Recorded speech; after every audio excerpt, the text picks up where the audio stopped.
Дисциплината не е чувство, което имаш или нямаш. Дисциплината е нещо, което мозъкът ти научава. Тя не се усеща, тя се изгражда. И в това видео ще ти покажа няколко начина, по които ти можеш да изградиш дисциплина. Повечето хора правят една основна грешка. Те чакат първо да им дойде мотивацията, за да почнат да правят това, което искат. Това обаче е обърнато наопаки. Ето какво всъщност се случва в мозъка ти. Първо, движението идва преди желанието. Когато започнеш да се движиш, дори без желание, мозъкът ти регистрира действието и едва тогава пуска химията, която всъщност ти усещаш като мотивация. Представи си една кола. Мотивацията не е горивото, което пали двигателя. Тя е по-скоро топлината, която идва след като двигателя вече работи. Надявам се, че започваш да разбираш защо онова хубаво чувство на мотивация, което изпитваш понякога, всъщност не е надежно, не е дълготрайно и то няма да те доведе там, където искаш да бъдеш. Магията, така да се каже, не се случва в един ден. Тя се случва с течение на времето. И всъщност най-трудната част не е постигането на това, което искаш, а е първата крачка, началото. Това е трудното. Това е където повечето хора се отказват. Това е което повечето хора не успяват да направят. Тоест, твоят фокус, ако искаш нещата да се случват на теб, е да се фокусираш върху това да започнеш. Започни да се движиш, мозъкът ще последва това движение и ще започне да му се прави повече в хода на движението. Второ, всяко повторение променя физически мозъкът ти. Тук всъщност се случва тази магия, само че е истинско.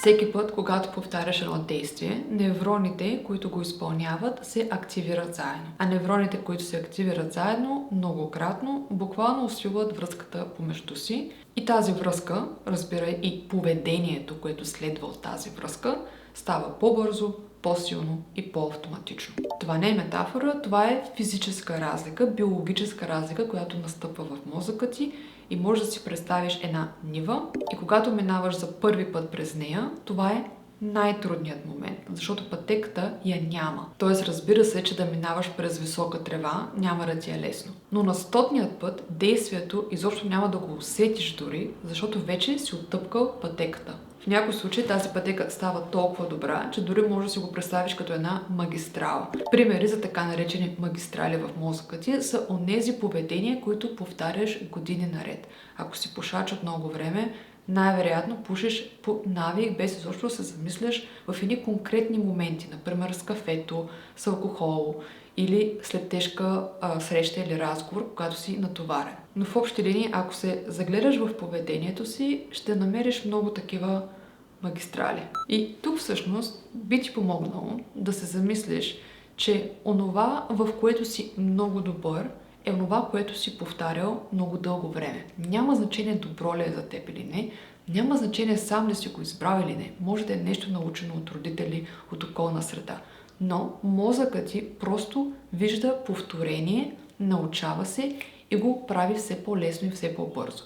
Ако ти искаш да си харесваш деня, да си харесваш поведението, то тогава просто трябва да дизайнеш малко повече тези магистрали да са по твой вкус.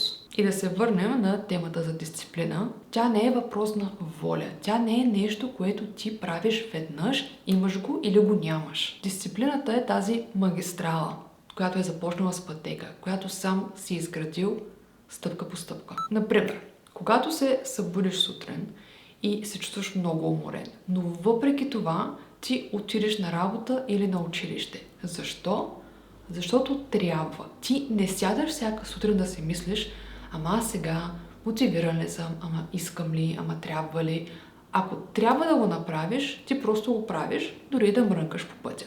И всъщност много често, когато хората работят дълго време, в един момент, в който имат ваканция, те се будят по навик в същия час, в който обикновено се будят за работа. Нали така? Не защото искат, ами защото мозъка им се е научил. Тоест, ти ще си помогнеш адски много или дори ще преодолееш себе си тогава, когато вземеш едни решения и започнеш за 2-3 седмици да ги правиш просто защото си решил. Тоест, ако спреш този вътрешен диалог на ама трябва ли, и просто го приемеш за решение.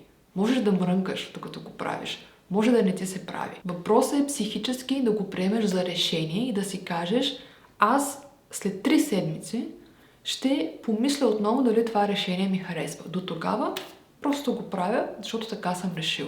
Ето това, ако успееш да го направиш, наистина си преодолял импулса на лесното и познатото. Трето, навикът е всъщност победата. Това не е целта. Например, да речем, че искаш да отслабнеш с 10 кг.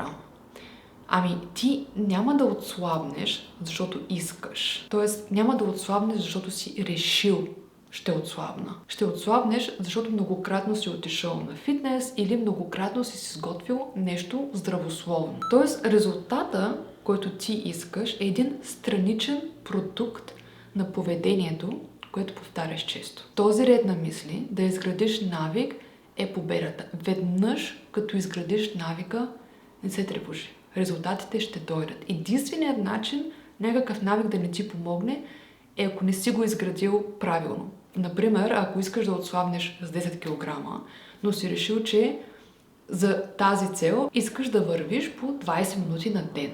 Възможно е, дори да се научиш на това нещо, да не е достатъчно. Тоест, помисли малко наистина какъв навик искаш и дали наистина той съпортва това, което искаш да постигнеш. И оттам нататък забрави за кантара, забрави за меренето на резултата, който искаш, той ще дойде.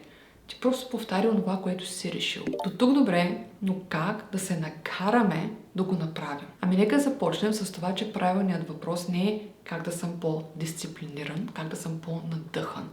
Правилният въпрос е как да направя първата крачка възможно най-лесна. Колкото по-малко усилие трябва да положиш в началото, толкова по-малко съпротива ще срещнеш от този мозък.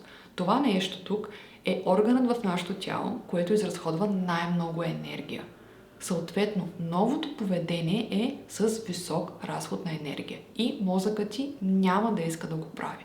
За да е по-склонен да го направи, трябва да намалиш разхода на енергия. Направи първата крачка възможно най-лесна. Например, ако си приготвиш дрехите за фитнес до леглото от предната вечер, това ще увеличи шансът сутринта да отидеш на фитнес. Или си служи фитнес тренировката в календара, защото ние сме свикнали да правим онова, което вече е в календара. Виждаме го като по-сериозно, като ангажимент. Или се разбери с някой за кой ден и в колко часа ще ходите на фитнес. Тогава имаш така нареченият социален договор и всъщност, за да не си мисли другия човек, че те мързи, т.е. така малко от срам, всъщност имаш по-висок шанс да станеш и наистина да отидеш на фитнес. Накратко казано, не се цели в голямото, в този прекрасен момент, в който си много мотивиран и ти направиш всичко точно както трябва. Много си добър.